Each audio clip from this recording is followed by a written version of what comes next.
এরকম ভয় কেন দিচ্ছিস আমার? এই তো বললি ভয় পেও না মাগো, তোমার খোকা আছে, ডাকাতদের হাত থেকে রক্ষা করবে। নিজেই তো একটা ভিতর ডিম।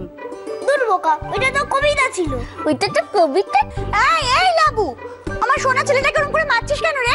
আমি ওকে মারছি? মারছিস না তো কি?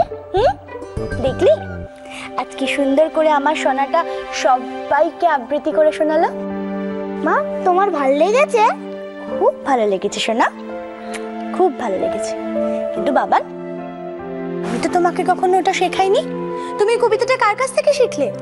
কার কাছ থেকে? অবন্দার কাছ থেকে।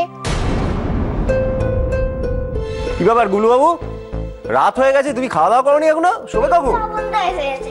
অবন্দা, জানো তো আমাদের স্কুলে না রেসিটেশন কম্পিটিশন হয়, ওর মধ্যে না প্রতি বছর ফার্স্ট হয়।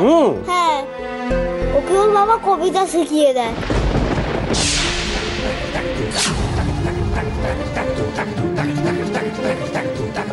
গুবলু, এবার থেকে প্রতীক ফার্স্ট হবে না, এবার থেকে ফার্স্ট হবে শুভজিৎ। কেন, তুমি কি আমাকে কবিতা শিখিয়ে দেবে? নিশ্চয়ই শিখিয়ে দেবো। আরে গুবলু ক্লাসে থাকতে অন্য কেউ ফার্স্ট হতেই পারে না। খেলাধুলা, পড়াশোনা, মিউজিক সবেতে গুবলু ফার্স্ট হবে, ঠিক আছে?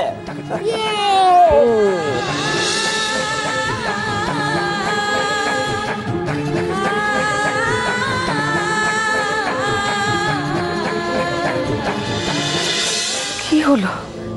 এমন কি হলো যে আমার বাড়িটাকে শ্বশুর বাড়ি ছেড়ে চলে আসতে হলো?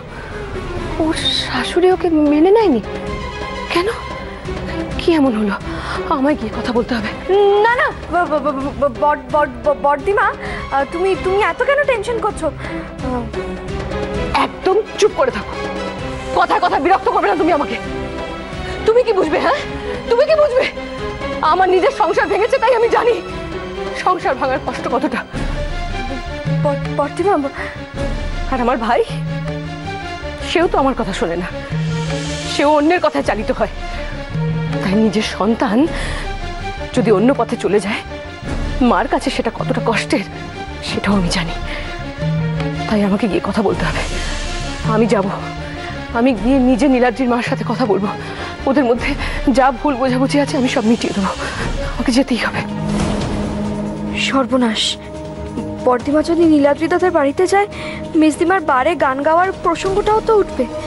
তারপর কুশলদাকে যে মেরেছিল, না না, তাহলে কি বড়দিমা?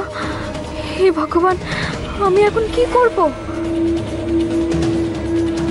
না না, বড়দিমা তো সব জেনে যাবে, বড়দিমাকে আটকাতেই হবে। কি জেনে যাব আমি? কি কারণে আমাকে আটকাতে হবে মিছরি? বলো।